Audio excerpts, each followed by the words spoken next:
Friends, have you joined Clutter Free Academy on Facebook? It's such a great place to be able to hang out with other people who are cluttery just like you and get some good input on some next steps. Every once in a while, we have some challenges over there. We ask you questions that make you think. We discuss the podcast. It's a great place to be able to really center decluttering as part of your journey. So if you just go to Facebook and search Kathi Lipp, that's KATHILIPP, Kathi Lipp's Clutter Free Academy. You just have to answer a couple of questions. We want to make sure you're not a bot and you're not mean. And you will be in the kindest corner of the internet. We can't wait to have you there.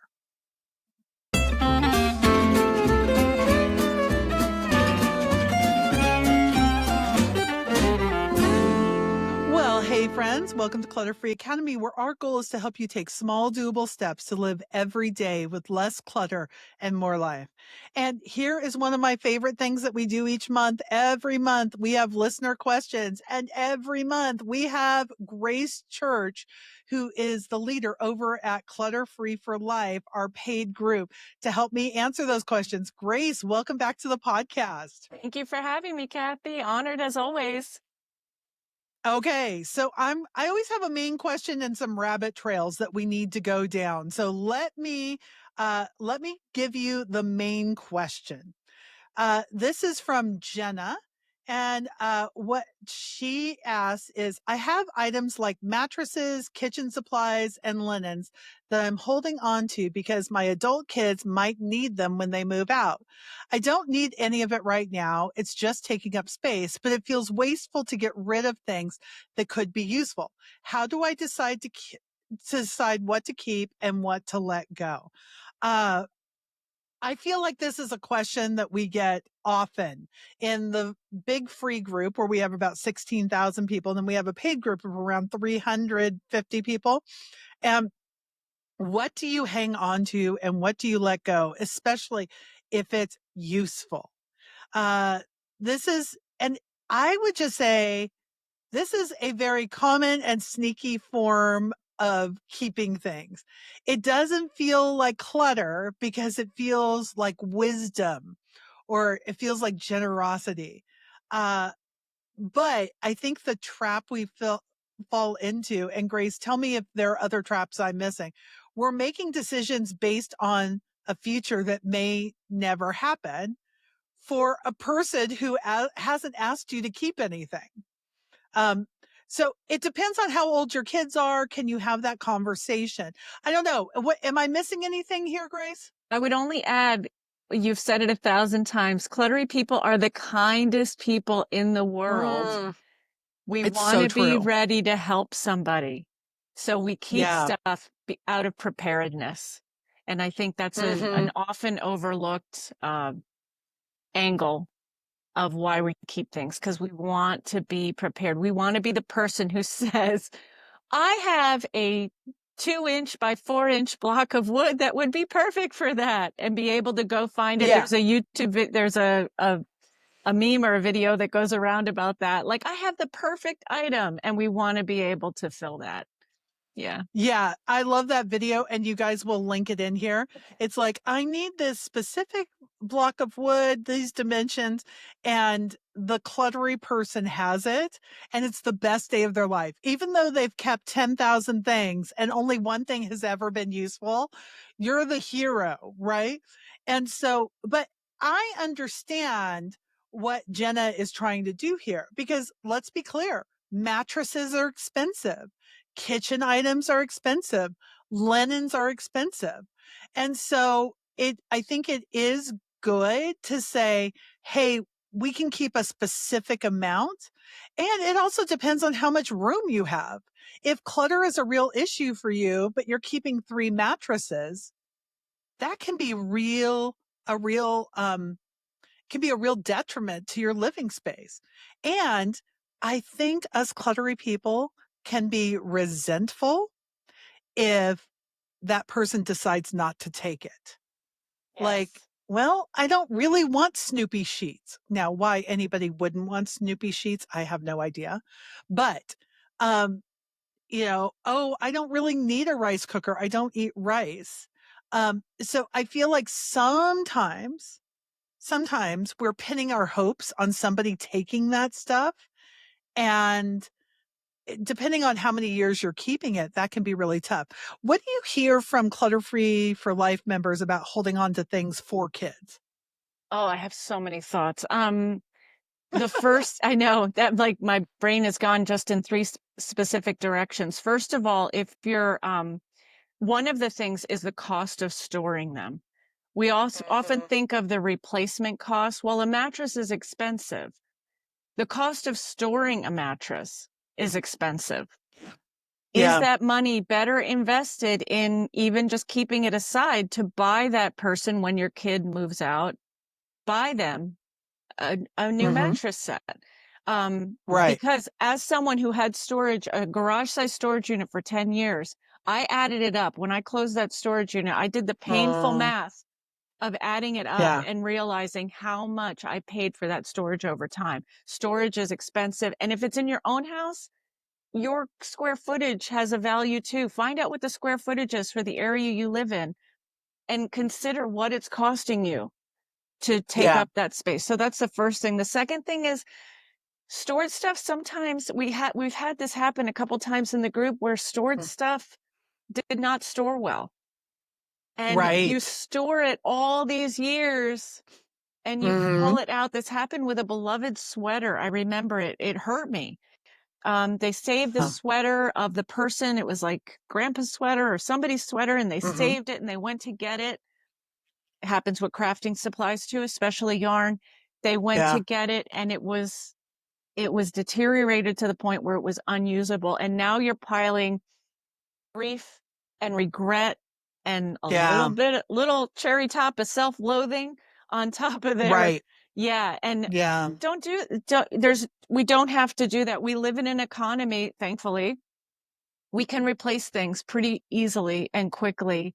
Mhm. Free your space, free up your attention and time and money, and plan on, if you want to gift somebody with stuff when they move out, plan on gifting them with new stuff or maybe stuff that they want. Yeah, not handing down, Right. And especially this generation, because I think generationally, Xers to alphas, there's a big difference in how we view material things. And bless the alphas, they will yes. get rid of things very quickly. Yeah. Right. No sentimental attachment for the Yeah. most part. I would say, you know, I think so much of this has to be decided after a conversation. Most of the time we never actually ask. We assume that they're going to want it. And if Jenna, if you're listening, we're just making assumptions here, but I'm assuming that clutter is an issue for you if you're asking this uh, about a clutter free podcast. So, to say, a simple framework, I have blank, a mattress, a rice cooker, do you want it? And if so, when? And so, I'm happy to store it until you move out. Um, if they say, well, maybe someday, no, I knew when I was a young adult and living at home, I started to gather things up. I bought towels. I bought spatulas. I was kind of putting things away for the day that I moved out. And so if they're in that mode, great. Also, what condition is the mattress in? If it's brand new, then do the research. How do I store this safely? Because mice live in mattresses and you don't want that. Yeah. So, And appliances, maybe let me someday. just, oh, Yeah. sorry, let me just jump in. No, go for it. Appliances evolve rapidly. Right. Well, I only know because yesterday's crock pot is not the same as today's crock pot. Like No, it's a not. crock pot with a removable, like crock pots in 10 years changed so much. And then air fryers came on the scene. So like if you're saving up, you're mentioning like like for example, but yeah, appliances evolve and they evolve so fast and they're so much better and more efficient. And she uses the word wasteful, which I've keyed in on. Mhm. Can someone use it today? Like, is there someone Yeah. out there and you have a great backstory about this with the shoes, but like, is there someone Mhm. that can be blessed with it today and then Right. replace it or buy a new one when it's time, like when it's needed? Yeah. Well, and here's what I would say is the firm line. Don't be storing stuff for other people if you are paying for a storage unit. Mm. That I would say is a 100% hard and fast rule. That you can't we can't afford to do that. If you have an extra storage unit on your property, but you have to make sure it's stored properly. And what does it actually cost to replace that thing? Are you holding on to kitchen towels for somebody? Those are easily replaceable. Okay, we're going to take a quick break, and when we come back, uh, when let's talk about when keeping it stops making sense, because there are some things that will help. We'll be right back, friends. Clutter Free Academy is a free podcast. We do this because we love it, but there are expenses uh, attached to it. And some of you have stepped up and say, hey, I want to partner with you. If that is something that you would be willing to do, we are trying to keep this ad free and sponsor free unless we find exactly the right sponsors, the right advertisers. But we no longer do generated ads because we couldn't guarantee that they aligned with our values. So if you would be willing to partner with us, if you go to Kathi.link/coffee, that's KATHI.link/coffee, or what you can do is go into the show notes and there's a link there. If you would consider being a $5 a month partner, boy, it can go a long way to keeping this podcast free, fun, and in your inbox every single week. And to everybody who listens, loves it, shares it, and helps support us, thank you. Okay, let's talk about when it stops making sense. Storage costs. We already talked about that. Is your storage cost versus the replacement cost? You know, mattresses, we're using this as an example because it's big and bulky and it's not the cheapest thing in the world. So I understand why Jenna is saying, hey, let's do this, but run the real numbers. If you have a brand new mattress that your kid is going to be going off to college and they could use right away, it may be worth it to find a place in your house to store that properly. But if you're thinking someday maybe they might need this, uh, run the numbers. How much is it costing you to store it versus the replacement cost? Because, all of our mattresses are either those purple or, whatever those mattresses are that come in a box, and they've become so much more affordable. I remember my parents saved and saved and saved for a mattress. Because you would have to go to the store and it was fancy and it was a Posturepedic and blah, blah, blah. And I just heard Good Hang with Amy Poehler, and she was talking to Belinda Carlisle. And when Belinda Carlisle got her first check for releasing a record, she bought everybody she loved a mattress. And I just, mattresses are important, guys.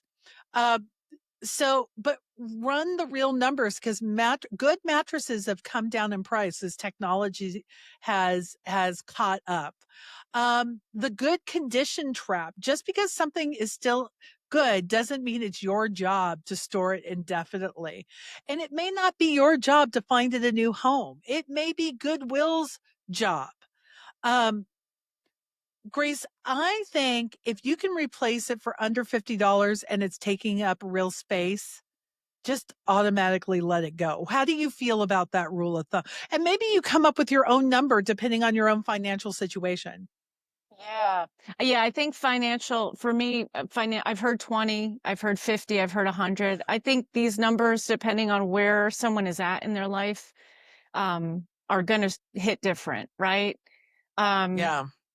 I think for me, more thinking about the cost of storing it, Yeah. is the issue. Even if it's in your home, your square footage, Your house is not Right. your house is not, we've heard, your house is not the garbage dump. You don't need to keep garbage.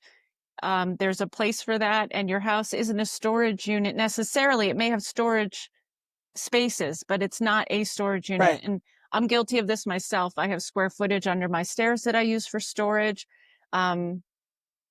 But yeah, when you get into storage facilities, as I'm sure you've talked about and covered, storage Mhm. facilities are one of the fastest growing, most profitable businesses in America Yeah. right now.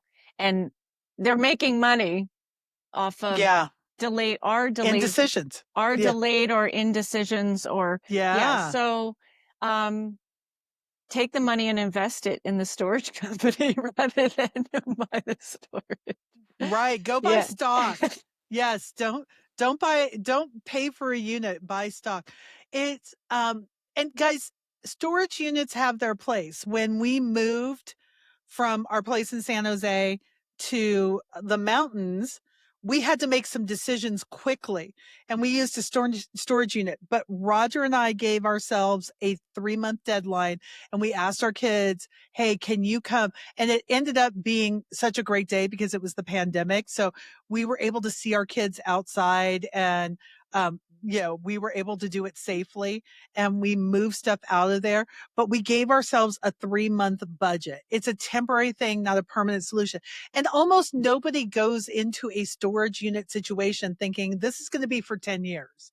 We always think something's going to happen, but that comes from making those hard decisions. Um, okay. So And what I if just nobody full else disclosure, go I ahead. just want to say I have a small unit. I had cleared out my big unit and then we had a death in the family 3,000 miles away that there was Yeah. stuff that I mean, now you talk about adult kids. You don't know that your adult kids are moving in town. They may move a few states or an airplane ride away, and you're not Yeah. shipping a mattress at that point. So No. you don't know where your kids are going to land. In my case, yeah, So smart. I landed 3,000 miles away from my uh we landed 3,000 miles away from our parents. So when Jim's mom died, we did have to get a storage unit to Yeah. keep the things that we thought we didn't have a lot of time. There's a whole backstory there. We had like literally a week to get everything out. We settled on a storage unit, very small storage unit in a reasonable location. Um, and every time I go back, I go in there and we get rid of some stuff and it's a process, but it's Yes. intentional. Like I'm not just keeping it there Right. for when I move back or whenever happens. Yeah. No. Yeah, you're really curating stuff, and Yeah. that's really important. Okay, I've got our rabbit trail. I'm combining Hannah and Tasha Ann's questions. What do you do when you're trying to get rid of your kids' outgrown toys and clothes, but thrift stores are overwhelmed and turning donations away, and Facebook Marketplace just isn't working? We want to pass things on, but nothing is moving. Okay. So, yes, thrift stores go through cycles where they're just overwhelmed and drop offs are being turned away. And sometimes, we have all had Facebook market fatigue. People say they're coming, they don't show. They're hagglers. And maybe even if you're giving stuff away for free and they say, can you bring it to me? What? Just no. Listings that sit forever. So let's try some other things you might want to try. Buy nothing groups. Uh, we have done that. Now we don't have a buy nothing group where I live, but my mom does. So what I'll do is I'll take a picture of the item before we're going to my mom's house and say, hey, this is available, and people will decide that they want to do that and make an arrangement. So we've buy nothing groups have been great for us, have actually worked. You might want to consider a consignment event, once upon a child, children's consignment sales. They're seasonal, but they're worth it. They only accept the best stuff, so no stains, anything like that. Okay, another place to check out are some community swaps. If the school has a swap, churches, neighborhood, also reaching out to friends who have kids that are a little bit younger than you, I feel like is such a great way of doing that. But also, I think it's really important to say, just pass along it's okay if some of your stuff is stained or no longer in good condition, it's okay to throw things away. They're going to be thrown away eventually. And I know we all want to be good stewards and we want to make sure that things are not thrown away before their time, but sometimes it is time and that is okay. And then finally, I want you to think about shelters and foster care closets. Donating your best stuff to uh, family shelters, foster care closets where people can go and look for things for their foster kids. Oftentimes they need not just clothing, but household items, toys, and sometimes they'll arrange pickup. I know, Grace, when we moved here, we had a couple of brand new, I mean, had only been slept on probably 5 times, mattresses. Now, that's probably an exaggeration, probably 25 times, for when we were running an Airbnb. And, we had a foster care group that was so excited because it was 4 twin, almost new mattresses, and that was the right place for them to go. It absolutely was. And so, what do you feel like when people in our community have struggled to get rid of stuff? What do you feel like have been some of the best solutions that we've seen? Um, the number one solution is knowing where your stuff is going before you're getting rid of it. So have your favorites. Um, Mm, when we cleaned out Jim's mom's closet, there was back in New Jersey, there's an organization that takes clothes, nice clothes, and I can't think the name is escaping me right now, but their whole thing is to take clothing and repurpose it for women who are going back out in the workforce. So yeah, I already knew, and the reason I knew that is because my sister knew that organization. So yeah, it's really helpful when you're decluttering to know where your stuff is going. right. So have your favorite shelters, your animal shelter for your old towels, your Yeah. community, whatever your community giveaway, even libraries. I just got a notice from my home library, again, back in New Jersey. They're doing a prom, like a prom closet for Mm, kids who are getting ready for prom. And they're going to have a library of prom dresses that kids can go ugh, and try on. And yeah, like how great is that? I love But that. I I love would that so never think much. of a library. Yeah, so check with your Yeah, library, check with your a lot of your local churches, organizations. Just have a list of those, and don't be afraid to ask other people where would you get rid. Because the hive mind is great. People know this stuff. Someone out there knows a great place for the stuff to go. And again, it yeah, doesn't have to go to you can always drop it at a Goodwill or a thrift store, your favorite thrift store, whatever that is. Um, and trust that it will land with the right person. I love, yeah, our friend Deanna Day Young always said that she prayed over her items as she donated them, that they would get to where they were going, and just bless them on their right. way out the door and trust the process. And it's not necessarily your responsibility to get those into the right hands. That Yeah, if it's your you're responsibility to get them out of the house. And you've mentioned, absolutely. yeah, knowing what's on your route, Yeah, don't complicate it and make it someplace that's really far away. Like, have something yeah. on your route that you're normally going and you can pull up and drop off. Yeah, my drop-off place is just beyond my nail appointment, so when Roger drops me off for my nail appointment, because we go together because it's so far away, and he has his route for everything that day. So, once a month I get my nails done, and that's our route for drop-offs and pickups. So he drops off anything that we can. It's called Snowline, and they do a great job. And so, it's once a month we are pushing everything out the door, Yeah, and and I love that's it. another great tip is to have that person who loves the dropping off. For Yeah, us, Jim is like that. Like Jim will run the stuff when we had to. He ran the stuff to the dump. He goes to the recycling center. He'll do it. He yeah, loves to get rid of stuff.